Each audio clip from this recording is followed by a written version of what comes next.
اعوذ باللہ من الشیطان الرجیم بسم اللہ الرحمن الرحیم وَإِذْ اور جب اخذ لیا ربو کا تیرے رب نے من بنی آدم سے من ظہورہم ان کی پشتوں سے ذریتہم ان کی اولادوں کو نکالا وَأَشْهَدَهُمْ اور انہوں نے گواہی دی علی انفسہم اپنی جانوں پر الستُ بربکم کہ کیا میں تمہارا رب نہیں ہوں۔ دیکھیں اللہ تعالیٰ کے لیے کوئی مشکل ہے؟ اللہ تعالیٰ ہم قرآن مجید میں بار بار پڑھتے ہیں ان اللہ علی کل شیء قدیر، اللہ ہر چیز پر قادر ہے۔ تو یہ دیکھیں یہ جو اس میں اس آیت کے اندر چیز آ رہی ہے وہ یہ ہے کہ اللہ تعالیٰ نے حضرت آدم علیہ السلام سے ان کی ساری پشتوں کو جس نے قیامت تک پیدا ہونا تھا ساری ارواح کو نکالا اور ان سے عہد لیا۔ کیا عہد لیا؟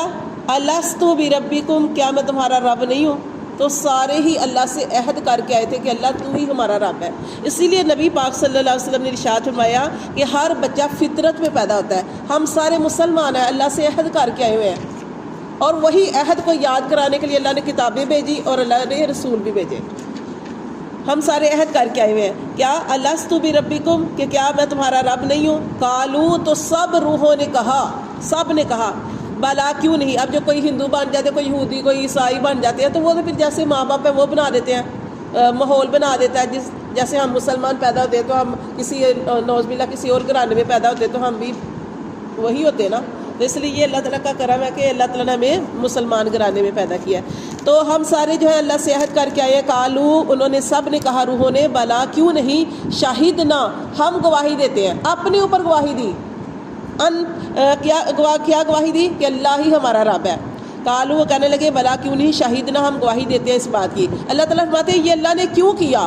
ان تقولو کہ کہیں تم یہ نہ کہو یوم القیامتی قیامت کے دن انا کننا کہ بے شک ہم تو تھے ان ھذا غافلین ہم اس چیز سے بے خبر تھے، ہم غافل تھے، ہمیں تو پتہ ہی نہیں اللہ کون ہے۔ اللہ تعالیٰ فرماتے ہیں اس لیے ایک تو اللہ نے وہ عہد لیا، دوسرا اللہ نے اپنی کتابیں نازل کی اور نبی بھیجے۔ یہ ساری چیزیں اس لیے کہ کہیں قیامت والے دن انسان یہ نہ کہے کہ اللہ ہمیں تو پتہ ہی نہیں، ہمارے پاس کوئی رسول ہی نہیں آیا، کوئی کتاب نہیں آئی۔ اللہ فرماتے او تقولو یا تم یہ نہ کہنے لگ جاؤ انما بے شک اشرکا شریک ٹھہرایا اباؤنا ہمارے آباء و اجداد نے من قبل اس سے پہلے وکننا ذریۃ اور ہم تو ان کی اولادیں تھے من بعدہم ان کے بعد۔ اللہ فرماتے ہیں قیامت کے دن تم اس لیے اللہ نے کتابیں نازل کی، رسول بھیجے، اس لیے اللہ تعالیٰ نے تاکہ تم قیامت والے دن یہ نہ اللہ سے کہو کہ اللہ ہمارے پاس تو کوئی شریعت نہیں آئی، کوئی کتاب نہیں آئی، کوئی رسول نہیں آیا، کوئی ہمیں بتانے والا نہیں آیا، اور تم یہ کہو کہ اللہ ہمارے پاس کوئی نہیں آیا، ہمارے باپ دادا جو کرتے رہے تو ہم بھی ان کی دیکھا دیکھی ہوئی کر رہے ہیں۔ اس لیے اللہ تعالیٰ نے یہ کتابیں رسول نازل کی ہے نا، اس لیے رسول آئے ہیں، اور پھر جب رسولوں نے آ کے دعوت دی تو وہ کیا کرنے لگے ہم اپنے باپ دادا کے دین کو چھوڑ ہی نہیں سکتے۔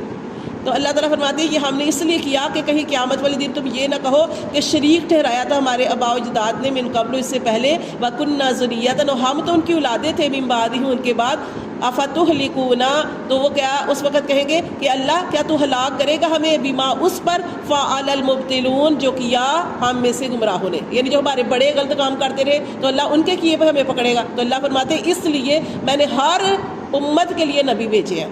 وَكَذَلِكَ اور اسی طرح نُفَصِّلُ الْآيَاتِ اور اللہ فرماتی اسی طرح ہم کھول کر تمہارے لیے اپنی آیات بیان کرتے ہیں وَلَعَلَّهُمْ يَرْجِعُونَ اور شاید کہ وہ لوٹ آئے، وہ رجوع کر لیں اللہ